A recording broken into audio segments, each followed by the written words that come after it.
Consultorio 35, un programa que siempre trae la información oportuna y además en una forma más clara y precisa para que sirva y sea útil en toda la población, en la comunidad universitaria y usted, profesional que también nos escucha, por supuesto, nos ayude con un comentario y enviándonos sus opiniones acerca de nuestro programa Consultorio 35. En esta ocasión vamos a tratar el tema de la epidemiología en el ejercicio de la medicina.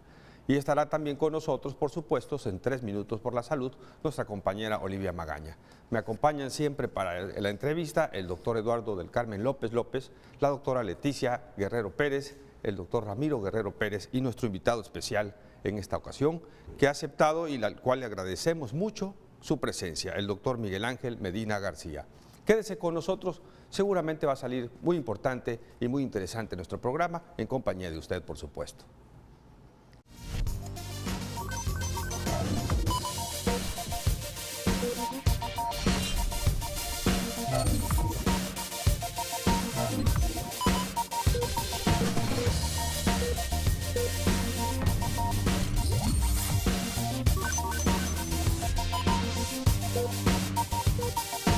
Expertos compartiendo la salud. Se les solicita para iniciar Consultorio 35.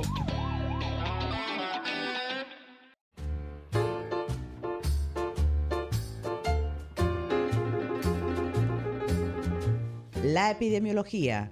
La epidemiología es la base y el fundamento de la salud pública. Como agencia de salud, la principal disciplina de la Organización Panamericana de Salud es por ende la epidemiología, la cual nos permite medir, definir y comparar los problemas y condiciones de salud y su distribución en un contexto poblacional, espacial y temporal. La epidemiología dota de instrumentos fundamentales para el contacto con las comunidades y para la observación de los proyectos en el mismo campo de acción. Epidemiología básica es por sobre todo un importante instrumento de capacitación y formación y una referencia emblemática para la educación y la investigación en salud pública. En la siguiente hora conoceremos sobre estudios epidemiológicos relevantes y permitirá a los estudiantes entender y describir las causas de la mortalidad, la enfermedad, las lesiones y la discapacidad en la comunidad. En los últimos años, la dimensión e implicaciones de nuevas enfermedades han hecho variar el escenario epidemiológico mundial de forma considerable. También han cambiado muchos aspectos en lo referente a la epidemiología ambiental de creciente importancia. Quédese con nosotros en Consultorio 35, en donde los expertos comparten la salud.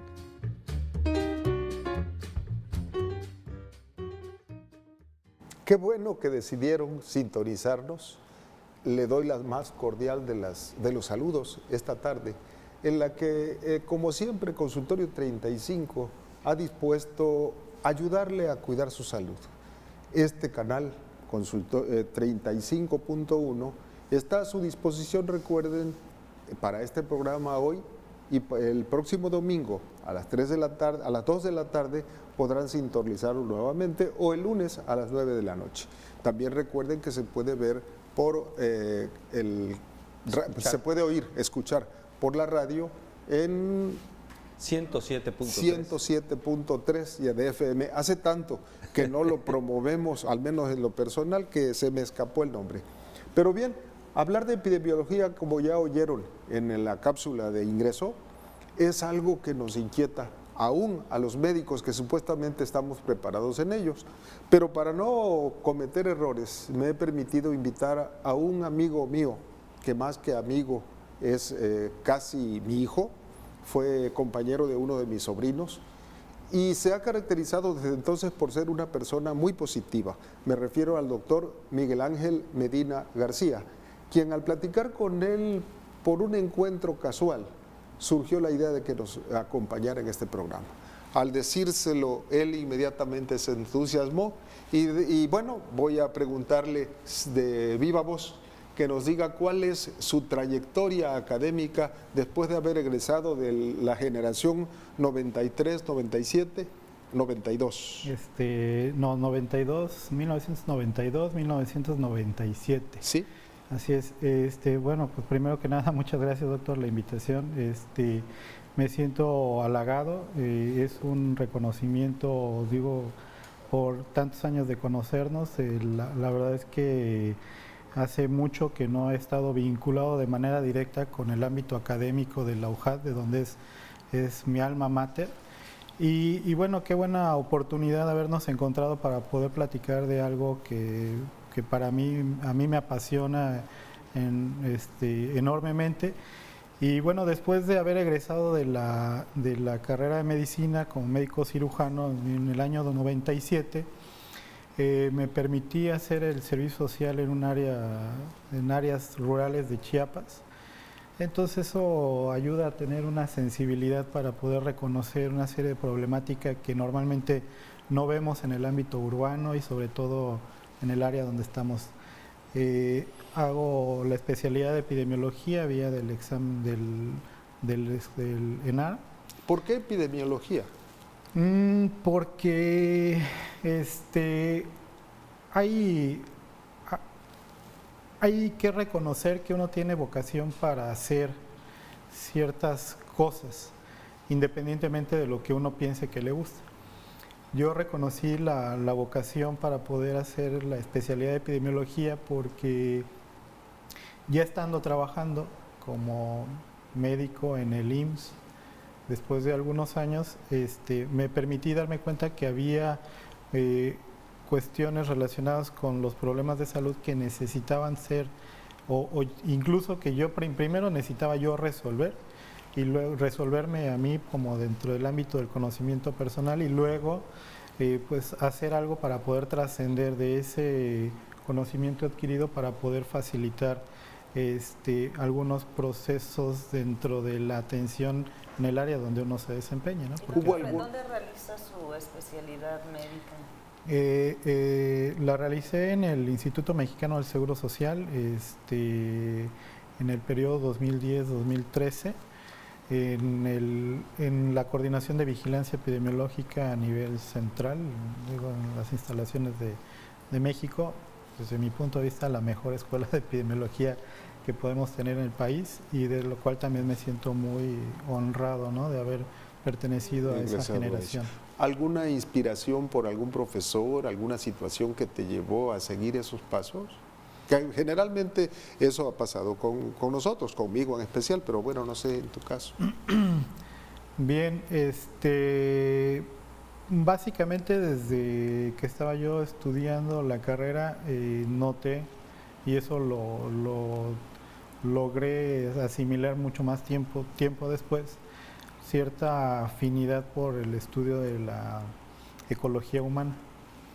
De algunos aspectos se me facilitaba mucho las cuestiones matemáticas, siempre ha sido algo que yo veo con mucha facilidad, entonces también eso me ayudó a tomar la decisión, y yo creo que cuando uno toma la decisión la hace en el momento preciso, porque se me dieron una serie de circunstancias que pues yo creo que me hacen estar como en donde estoy actualmente, ¿no? En epidemiología constantemente escuchamos, y no solamente la población en general, sino todos nosotros hemos escuchado el epidemiólogo como aquel que se relaciona con todas las enfermedades que son graves y transmisibles y contagiosas, y de repente escuchamos el epidemiólogo clínico, ¿verdad? O otro, el que anda en la comunidad, de tal manera que, bueno, surgen muchas áreas donde se desenvuelve y muchos conceptos en los que realmente está involucrado, como las epidemias, las pandemias, las enfermedades emergentes, que ahora últimamente es otro concepto, y el epidemiólogo clínico dentro de un hospital, o el epidemiólogo poblacional. Y no olvidemos las reemergentes. ¿Sí? Creíamos tener controladas algunas y resulta que de repente... Y las estadísticas epidemiológicas, que es algo que es fundamental para todas las especialidades, conocer de una enfermedad que tan frecuente se presenta, ¿verdad? En este aspecto, pues obviamente que su campo de trabajo no solamente es operativo, aplicativo en el área preventiva, pero también investigacional y documental, para poder tener esas estadísticas precisamente al día. ¿Cómo es el panorama que hasta hoy usted ha vislumbrado como epidemiólogo aquí en nuestro estado? Bien, bueno, son varias preguntas, hay varias cuestiones como para tratar voy a tratar de ser muy preciso en algunas cosas. partiendo del concepto propio de la etimología de la palabra epidemiología, ¿no? Es decir, epis arriba, demos población, y el estudio de lo que por encima de la población se puede observar, es decir, el visualizar toda una problemática de salud en la población, en todos los aspectos que por factores, como le hemos reconocido, por factores de riesgo, que hemos identificado como actualmente en la teoría actual de las corrientes epidemiológicas, estamos hablando de que tenemos ya bien estudiados determinantes sociales de enfermedad, y eso genera una diversidad de ámbitos de estudio de la epidemiología. Entonces, comentaba usted, decía usted como una subdivisión de la epidemiología. Hay algunas personas que identifican a la epidemiología o dentro de la misma área médica como el epidemiólogo clínico y al de la epidemiología básica, ¿no? Que se dedica como a hacer un poco más de investigación, pero esa subdivisión es un poco más artificial y está relacionado más bien con el método que se utiliza para el estudio o para profundizar en algún problema. Al final de cuentas tenemos que identificar causas, y de esas causas es poder ver cuál es la asociación con los efectos. En este momento tú te desempeñas profesionalmente en el Seguro Social. ¿Cuál es tu ubicación allí? Actualmente ocupo el cargo de coordinador de información y análisis estratégico, y es una coordinación dentro de la estructura de la Jefatura de Prestaciones Médicas que pues de segundo orden. En ese sentido nos encargamos con el equipo de trabajo que tenemos de coordinar los sistemas de información en salud y coordinar las actividades de vigilancia epidemiológica propiamente. Muy bien. Vamos a hacer una pausa para ir a nuestros promocionales y vamos a continuar con este tema. Usted recuerde que estamos platicando con el doctor Miguel Ángel Medina García.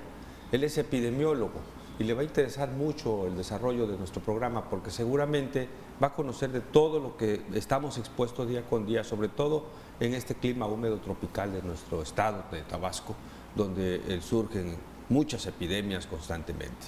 Vamos a ir a unos promocionales, regrese con nosotros, estará interesante nuestro programa. Regresamos.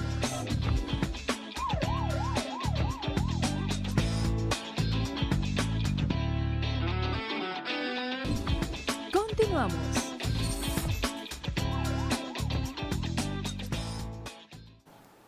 Pues ya estamos nuevamente de regreso con un tema muy interesante que es epidemiología. A veces es un poquito difícil de pronunciar esta palabra, pero bueno, aquí lo importante de todo esto que tenemos al experto, el doctor Medina, a la cual yo le quisiera preguntar, doctor, ¿cómo influye la epidemiología en la medicina, en el ejercicio de la medicina general sobre todo? Yo creo que es importante darle un lugar, y un lugar muy por encima de, no para cambiar los aspectos clínicos, pero sí tenemos que conocer cuál es la estadística y el comportamiento de la enfermedad, porque a partir de ahí entonces nosotros podemos dimensionar cuál es el riesgo al que se expone la población solamente por determinantes o factores que condicionan o que están relacionados y que ya han sido más que estudiados por las causas, ¿no? Para identificar esa relación causal. Entonces, creo que el estudiante de medicina debe de reconocer que esa parte no es paja en los libros de medicina, que esa parte no es paja en los artículos formales, porque es la que hace que la práctica tenga las características actuales. La toma de decisiones gubernamentales están por allí, ¿no? De todo, ¿no? Entonces, en ese sentido, su interrelación es yo creo que fundamental y va más allá solamente de cursar una materia por cursarla. Eso lo pudimos palpar a través de la experiencia con algunos compañeros como yo lo vi y me parece que actualmente todavía no tiene un lugar tan primordial en el pensamiento del médico clínico, de cualquier área, ¿no? Hay algunos que están enfocados a la investigación, ellos sí utilizan más a los métodos epidemiológicos para poder trascender lo que diariamente ellos observan de la práctica diaria. Entonces, en ese sentido, pues hay que familiarizarnos más, y yo creo que la mejor manera es hacer que permee desde las principales etapas del desarrollo del médico, ¿no? Que yo creo que es en la carrera de medicina. ¿Cuántos epidemiólogos hay en el estado de Tabasco? Porque yo creo que sería bueno que los estudiantes que nos están escuchando en este momento pudieran saber la importancia de esta especialidad, y que a lo mejor, ¿verdad?, se les ocurriría de tener el deseo de hacer esta especialidad más adelante. El número preciso no lo tengo, pero no es comparable con la cantidad de médicos internistas o médicos ginecólogos o pediatras o etcétera, ¿no? Es una especialidad en la que pues, pocos son los egresados, incluso tanto la demanda como la oferta es muy pequeña. Sin embargo, puedo decir que prácticamente en todos los hospitales del sector debe de haber al menos un epidemiólogo, y al menos en las unidades médicas de primer nivel también, porque el epidemiólogo es la pieza fundamental para poder identificar todos esos factores que comentábamos hace un rato, ¿no? Que llegan a ser determinantes en el proceso de salud de enfermedad. Y bueno, muchos tienen que ver con aspectos incluso sociales, ¿no? Como ya lo menciona. Tuvimos la participación del doctor Baldomero Sánchez Barragán. Él fue mi maestro. Él fue tu maestro. Entonces habló sobre las enfermedades tropicales, las virales, que son de tanta agresión. Y bueno, para no caer en esto que ya se trató, ¿nos puedes hablar de algunas de las otras enfermedades que no son las tropicales, consideradas tropicales, y que epidemiológicamente, sí cuesta trabajo, están siendo atendidas?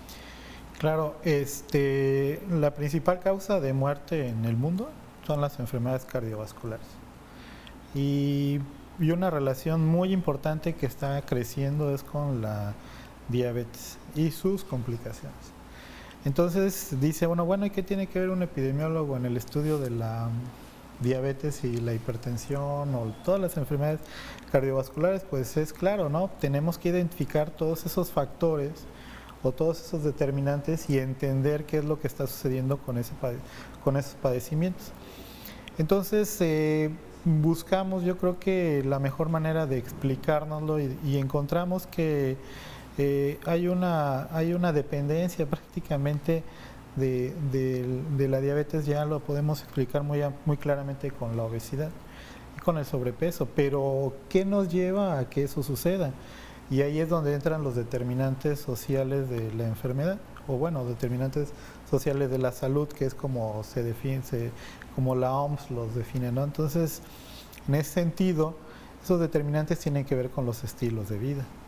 Tienen que ver, y esos estilos de vida están pues prácticamente ya estudiados en todos sus sentidos. Tienen que ver con la situación económica, con la situación política, tienen que ver con la educación, tiene que ver con una gran variedad de grupos de determinantes que nos hacen pues que estemos más expuestos a la mercadotecnia.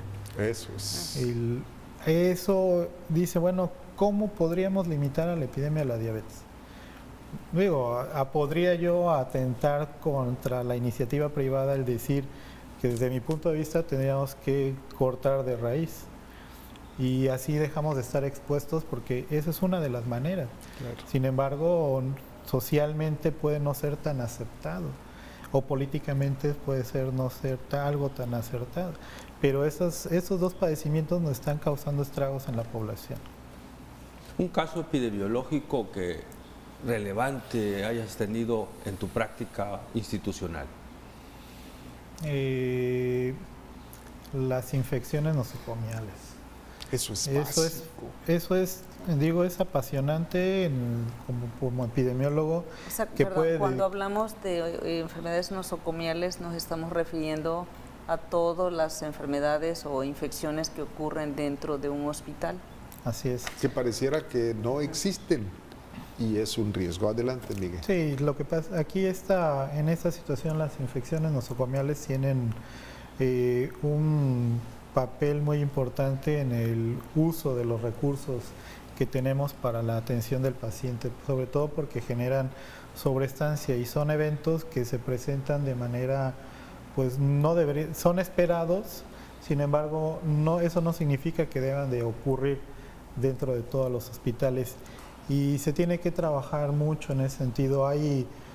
Cada vez es más común que hablemos de microorganismos que son causantes de neumonías, de bacteriemias, de infecciones de sitio quirúrgico, de infecciones de vías urinarias y que son resistentes a los antimicrobianos. Entonces esto ha trascendido a tal grado que prácticamente la OMS espera que para el año 2050 es muy probable que tengamos, si no existe un desarrollo adecuado de la farmacología, pues es probable que nos quedemos sin antibióticos para poder tratar las infecciones a nivel intrahospitalario. Sí, de alguna manera se ha frenado esto con esa ley que se aplica, que basado solamente en recetas pueden darse antibióticos, porque antes era indiscriminadamente, de tal forma que eso fue creando de alguna forma resistencia con este tipo de infecciones, ¿no? Sí, claro que sí, eso ha ayudado. Es una política que ayudó definitivamente por el abuso de los antibióticos a nivel comunitario. Sin embargo, también existe esa misma situación a nivel hospitalario. Hay ocasiones en las que se utilizan o no utilizamos la máxima evidencia para poder establecer tratamientos que limiten definitivamente el daño. Y ahí el epidemiólogo también tiene un papel muy importante, porque es el responsable de identificar las causas y de hacer que los sistemas de vigilancia epidemiológica dentro del hospital funcionen correctamente. Hay dos conceptos que utilizaste que me gustaría aclarar para fines de quienes no son médicos. Sobreestancia es uno de ellos. Claro. Y el otro te lo digo luego. Sí, la sobreestancia son los días de estancia hospitalaria que ocurren una vez que se presenta un evento que no estaba relacionado con la evolución regular de un paciente. Es decir, si nosotros esperamos que en un hospital tenga un paciente de medicina interna un promedio de días de estancia de entre 7 y 8 días, o de pediatría de 4 a 6, o de gineco de 2 a 3, si un paciente tiene más días o días después de ese máximo, de ese rango, a eso ya le podemos llamar sobreestancia. Si están asociados con un evento como una infección asociada a la atención de la salud, o como le llamábamos infección nosocomial, entonces ya genera sobreestancia. Esa sobreestancia es cuantificable no nada más por el número de días, sino por el costo que representa para las instituciones. Es una carga muy importante que puede consumir el presupuesto o los recursos que podríamos estar destinando para la atención de un paciente que está hospitalizado en cualquier institución de manera regular. ¿Cuál es el cálculo que se tiene hoy en un hospital de tercer nivel por estancia por día? Yo lo recuerdo cuando estaba en el ISSSTE, pero esto ya es un montón de tiempo, ahora no sé. Actualmente, el diario oficial de la Federación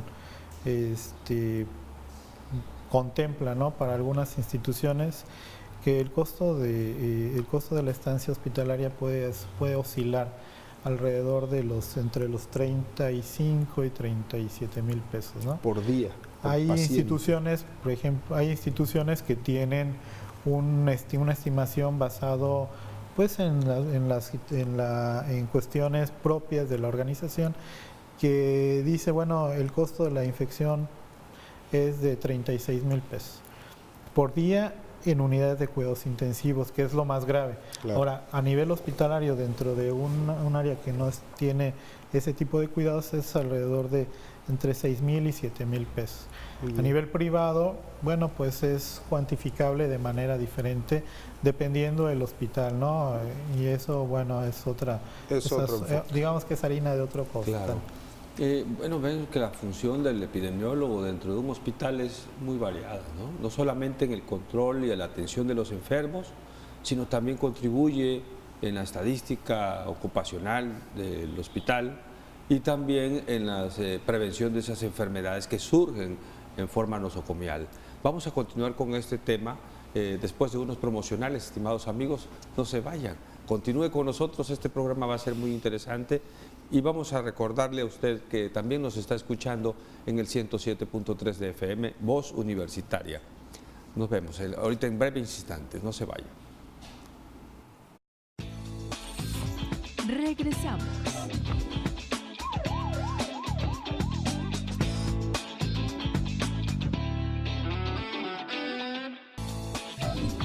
Continuamos.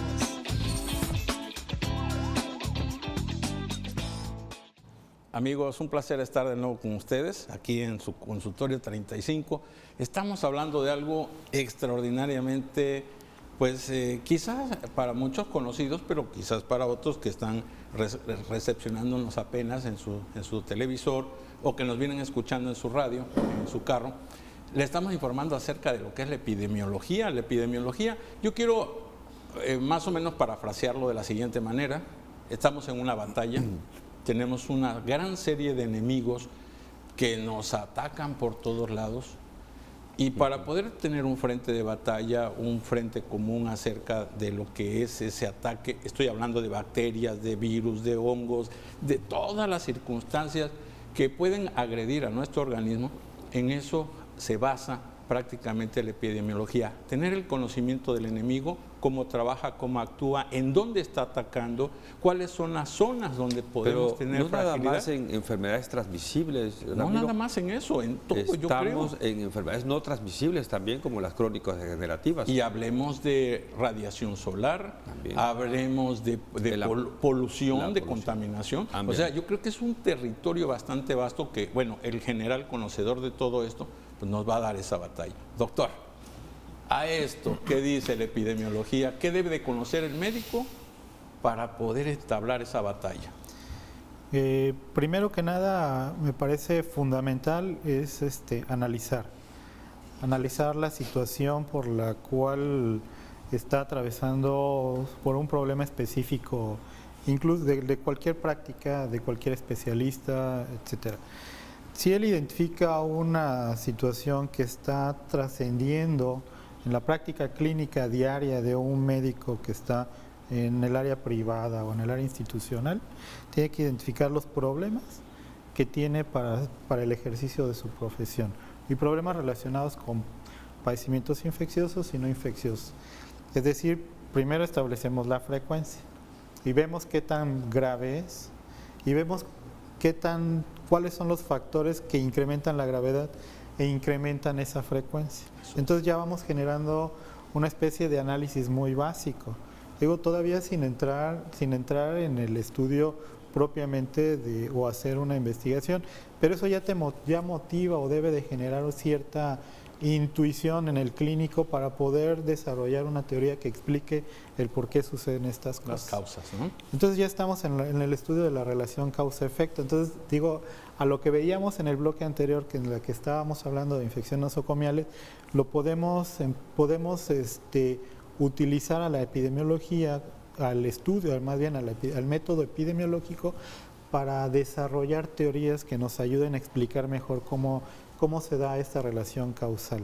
Podríamos considerar que nuestra sociedad debe estar tranquila, puesto que hay especialistas que están monitoreando, vigilando día y noche, las 24 horas del día, 365 días al año, de qué es lo que está sucediendo. Yo ¿no? te decía de hace un momento de las enfermedades no transmisibles, que también son motivos del estudio epidemiológico, pero en eso me refería porque, bueno, un tiempo en nuestro estado tuvimos los primeros lugares en suicidio Y esto También. era una situación estadística muy importante a nivel nacional. Y estando aquí ahorita Olivia Magaña, quisiéramos hacerla participar, que nos ayudaras un poco en qué manera correlacionamos este aspecto epidemiológico para apoyarnos en el doctor Medina también en este tema. Claro, aprovechar la presencia del especialista. Sí, ciertamente alrededor del 2003, incluso recuerdo que contrario a lo que establecía nuestra Ley General de Salud del Estado, había propaganda por todos lados, en los impresos, en los medios impresos. Recuerdo que decía, ya van tantos suicidios en lo que va del año, ¿no? Definitivamente esto, además de que es contrario a la ley de salud, se asoció, por ahí una investigación de CONACYT en aquel entonces, en aquel año, en donde se asociaba la falta de litio y una serie de... La zona de la Chontalpa. La zona de la Chontalpa, la cuestión del calor y bueno, una serie de factores que al final no se pudo determinar de manera contundente qué era lo que estaba influyendo en aquel entonces. Ahora tenemos, bueno, una menor incidencia. Pero no cabe duda que la cultura es un factor importante para la aparición de muchas enfermedades que de pronto llegan a ser epidemiológicas. En ese sentido, ahora mismo yo como terapeuta tengo la gran preocupación de las adicciones. También es una epidemia que vale la pena analizar y trabajar. Y esta que está muy de moda ahora, el consumo de la droga zombie, la Cocodril, que es también que es una variante. a lo mejor en países de Norteamérica, bueno, ya se ha salido de control en muchos casos, pero bueno, eso siempre viene afectando a México, ¿no? Entonces, a mí me gustaría destacar el aspecto cultural, ¿no? Claro. De las epidemias que aparecen. Temas podríamos agruparlo quizás en organizar un área de lo que corresponde a la epidemiología social, epidemiología podría ser de estupefacientes en algún aspecto. Hay dentro del campo de estudio, hay diversos campos de estudio de la epidemiología y se pueden agrupar de tres maneras, ¿no?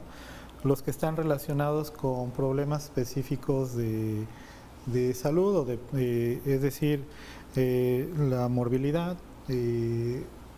Dentro de esa morbilidad nosotros podemos identificar padecimientos asociados con cuestiones ambientales, podemos relacionar padecimientos relacionados con el comportamiento, relacionados con padecimientos con microorganismos.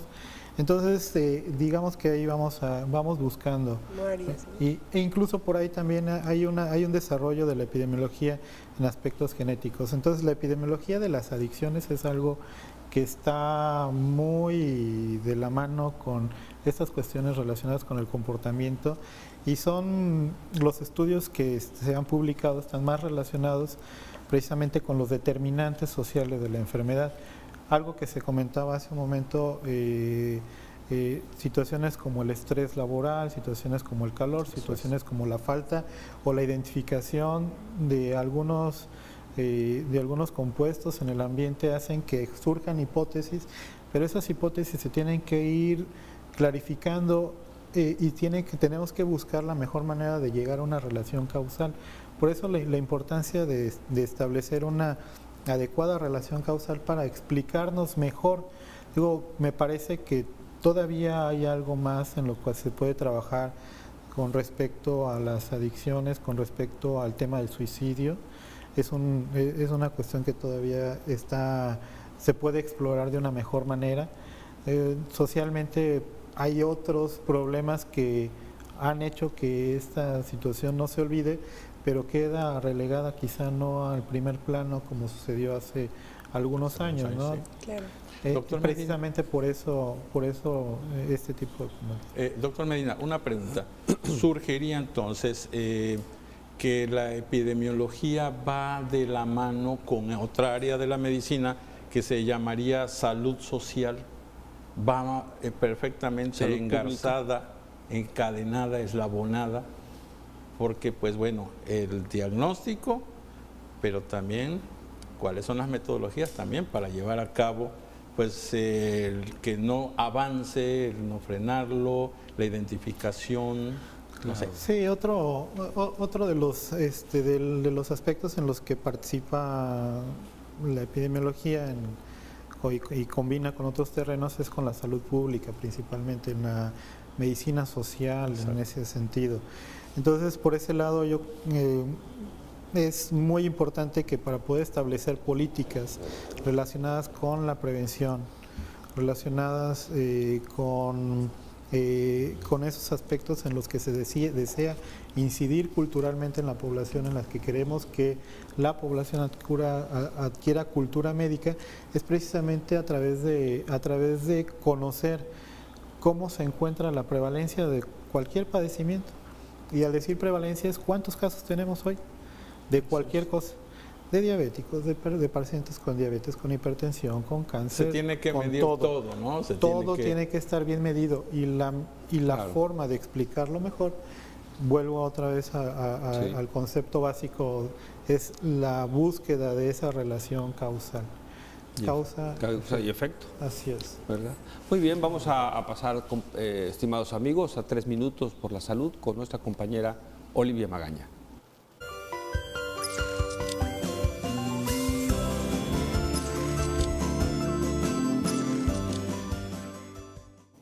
Y a propósito de la epidemiología, el día de hoy le voy a hablar del trastorno paranoide de personalidad o la paranoia. Digo, con todo esto de las situaciones que se han presentado en nuestro país y alrededor del mundo, sismos, huracanes y situaciones así, se desencadena de pronto un tipo de pensamiento que podría estar usted padeciendo, así que vamos a identificarlo. La paranoia es un patrón consistente de comportamiento en donde la persona se manifiesta desconfiada y continuamente hasta agresiva con respecto a las personas que le rodean. Este patrón de desconfianza es inflexible, es persistente por un periodo de 3 a 6 meses. Las causas de este padecimiento pueden ser genéticas o bien pueden ser sistémicas, es decir, puede deberse a una heredabilidad del tipo de pensamiento alterado de conciencia de la persona, o bien porque en su sistema familiar le enseñaron ese tipo de premisas culturales de no confíes en nada, no confíes en tu sombra, desconfía, piensa mal y acertarás, etcétera. Además de la desconfianza, las personas paranoicas suelen ser suspicaces, es decir, como decimos los mexicanos, las agarran en el aire, pero las agarran para mal pensar de los demás.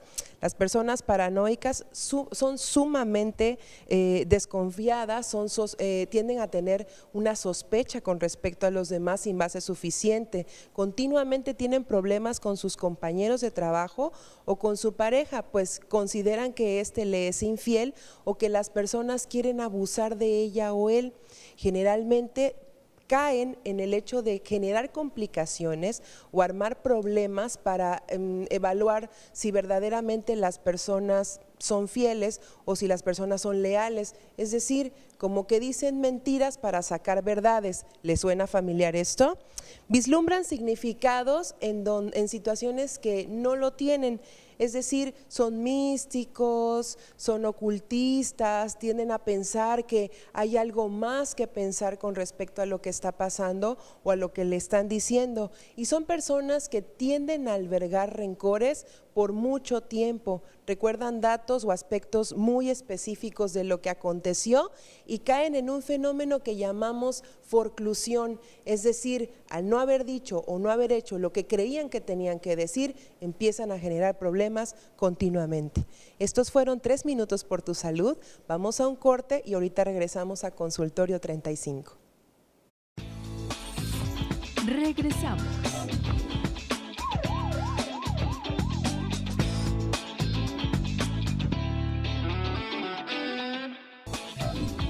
Continuamos.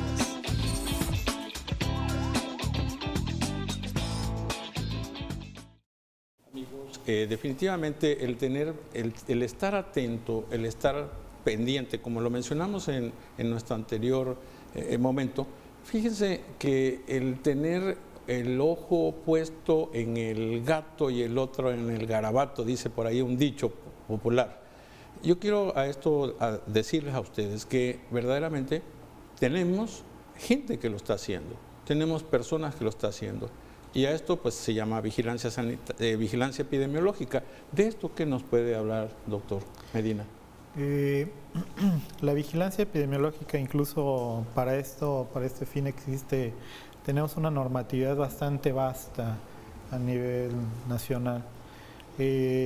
La vigilancia epidemiológica incluye varios componentes para el estudio de la problemática que podemos visualizar a nivel nacional. Todas las enfermedades, todas las muertes, todos los eventos relacionados con la vigilancia internacional. Podemos ver a las enfermedades emergentes, a las enfermedades reemergentes y alguna participación que tenemos que tener a nivel internacional para poder establecer vías de comunicación adecuadas que nos permitan limitar el riesgo, como sucedió en el 2010 con la situación de Haití, en la que nos vimos en mucho riesgo y existía el temor de la reintroducción del cólera en nuestro país, ¿no?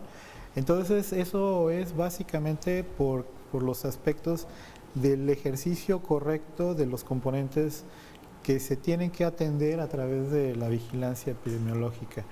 Y la vigilancia epidemiológica de la morbilidad, pues ahí se incluye específicamente cómo podemos ver, estudiar de manera adecuada padecimientos transmisibles, padecimientos no transmisibles y dentro de los transmisibles las infecciones nosocomiales, ¿no? Prevenible. Que era algo, Esas infecciones nosocomiales, nos había quedado pendiente hablar acerca de las estrategias para evitarlas o controlarlas. Claro, el estudio adecuado definitivamente nos permite establecer medidas de control y esas medidas de control todas las instituciones las abordan de acuerdo también a sus recursos y a su organización.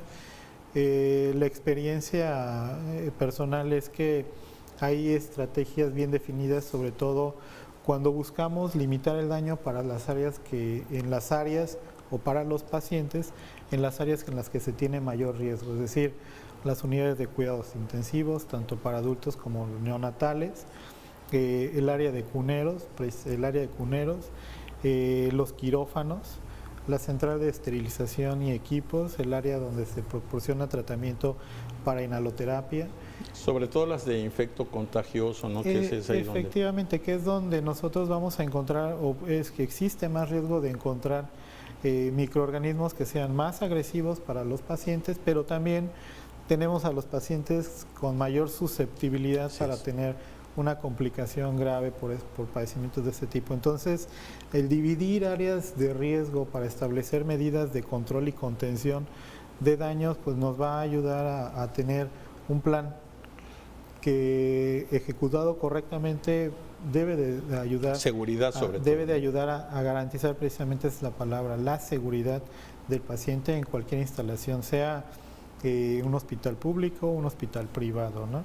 Entonces, en ese sentido, hay medidas como uno de los temas que más se ha trabajado es en garantizar agua segura.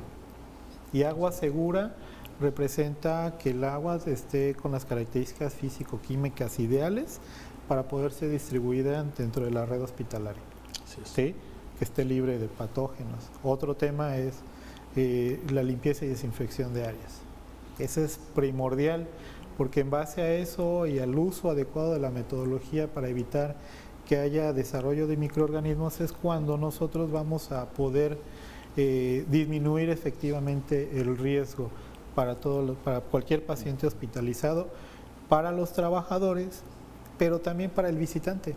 Claro. Porque el visitante no está, si bien puede estar 2 horas, puede llevarse a su casa si tiene un contacto inadecuado e innecesario con un familiar que tiene, o un amigo o algún conocido hospitalizado, claro, e inmediatamente puede poner en riesgo su salud y la de su familia a nivel domiciliario. Y nosotros como usuarios también tomar conciencia, porque de pronto afuera de un hospital hay toda una serie de vendimias, alimentos, etcétera, que si se introducen por estar contaminados, pues pueden, ¿no?, alterar también. Nos enojamos porque no nos permiten las entradas. Por supuesto. No, pues, imagínate, llegas con un cuadro bronquial, pero tienes que ir a visitar, tienes la obligación de ir a ver al amigo, al familiar, al hospital, llevando tu carga de enfermedad. Ese concepto de carga de enfermedad, ¿cómo es el peso que tiene clínicamente?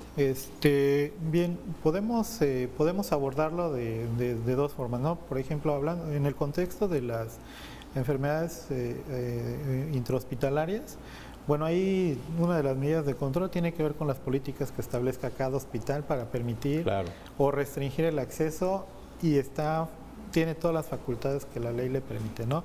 Para ayudar a que el paciente restablezca su salud. Y por otro lado, la carga de la enfermedad, algo muy importante, es que hay una iniciativa global y que poco a poco todos los países han ido adoptando para poder establecer cuál es la proporción de padecimientos que afectan más a su población. Hay estudios en nuestro país, uno de los más completos, diría yo, es uno que desarrolló el Instituto Mexicano del Seguro Social entre 2011 y 2014 para poder establecer cuáles son aquellos padecimientos que representan esa carga de la enfermedad. ¿Por qué? Por años de vida saludables perdidos, con años vividos con discapacidad, o por los años, los famosos AVISA, ¿no? Entonces, esta situación está representando una complejidad de factores, porque ya no solamente representa el estudio de la morbilidad, de la enfermedad, sino también cómo trasciende al ámbito económico por lo que se deja de producir en un momento determinado. Y en la familia, en un aspecto psicológico, familiar. Efectivamente, entonces la iniciativa de la carga global, o la carga de medir la carga de la enfermedad en cualquier institución, o puede ser cualquier estado, es una metodología relativamente no tan compleja, pero hay que dirigirla de la mejor manera, con un método científico que nos permita ver que efectivamente lo que estamos midiendo es lo correcto. O sea, no vamos a clasificar mal a un paciente con hipertensión porque es de un grupo de edad probablemente menor al que normalmente se presenta. Normalmente esperamos que ocurra después de los 20, pero hay veces que también ya empezamos a tener algunos casos en menores de 20 años, como sucede con la diabetes, como sucede con los problemas relacionados con el control de los lípidos, porque ya hay herencia que el factor hereditario está jugando ya un rol muy importante para que incluso los niños tengan esa predisposición, ¿no? Entonces el manejo de los lípidos por el organismo pues ya se denomina carga, me decía. La carga de la enfermedad, tanto la proporción como por lo que implica a nivel económico su impacto a nivel económico, a nivel laboral. Fíjate qué tan interesante esto, claro. En epidemiología nos apoyen, nos ayuden a formar un concepto familiar de cómo vamos a enfrentar cuando ocurra una enfermedad, y no simplemente que porque ya el abuelo es hipertenso, que vaya por sus medicamentos y se acabó. ¿Cuál es el problema? Claro. ¿No? Si trae una carga todavía consigo, y este aspecto epidemiológico que abarca un poco más allá quizás del compromiso que se tenía. Yo creo que sí, antes se denominaba Producto Interno Bruto per cápita. Ahora estamos hablando carga por toda la serie de condiciones que ahora se están midiendo. Estamos a punto de concluir nuestro programa. Doctor Medina, es de verdad para nosotros un agradecimiento muy importante. Su plática de hoy ha sido muy interesante. Quisiera darnos un mensaje para nuestra población. Sí, es muy importante que haya un interés por el clínico, bueno, primero por el estudiante, y que haya esa promoción del estudio de la epidemiología en la carrera de medicina o en las facultades, a atender o aprender principios correctos y teóricos de lo que representa esta disciplina dentro de la ciencia de la salud es trascendental para poder llevar a cabo una práctica de manera correcta. Yo, como especialista, no estoy menos convencido de que es la herramienta que nos va a ayudar para ejercer correctamente, incluso para poder establecer un pronóstico de la atención clínica por el riesgo que puede o más bien por el peso específico que tiene, puede tener un método, el método clínico, métodos de laboratorio, radiológico, que le suman probabilidad al diagnóstico, por ese lado. Y por el lado propiamente del estudio de la relación causal, pues podemos determinar e identificar las causas y los determinantes que afectan a la población por cualquier padecimiento. Entonces, el estudiante de medicina tiene que desarrollar un poco más de avidez por conocer más a fondo. No nada más es estudiar un brote, porque se ha confundido, el epidemiólogo estudia brotes y está para notificar casos o hacer un estudio epidemiológico, pero no, el estudio epidemiológico conlleva el conocer las causas que están llevando a que se nos eleve el número o la frecuencia de algún padecimiento, como ha sucedido con padecimientos transmitidos por vector, ¿no? En cualquier ámbito. Mucho de este estudio en el siglo pasado, entre los años 50 y 90, pues nos llevó al desarrollo de estrategias que contuvieron prácticamente o nos han llevado a la eliminación que se están o haciendo erradicación de padecimientos. Sí, ¿no? tuvimos mucha experiencia con el H1N1, ¿no? También. Pues ha sido extraordinaria su plática, doctor Medina. Muchas gracias por aceptar nuestra invitación. Al contrario, muchas Estimados gracias. amigos, pues a nombre de nuestros compañeros Olivia Magaña, nuestro compañero Leticia Guerrero y Ramiro Guerrero Pérez, el doctor Eduardo López López, soy Alberto Abdo y le dice muchas gracias por prestarnos su atención. A nombre de todos nuestros compañeros de cámara, Randy, allá en cabina, todos, que trabajamos para ustedes. Recuerde usted, todos los viernes en punto de la 1 de la tarde, Consultorio 35.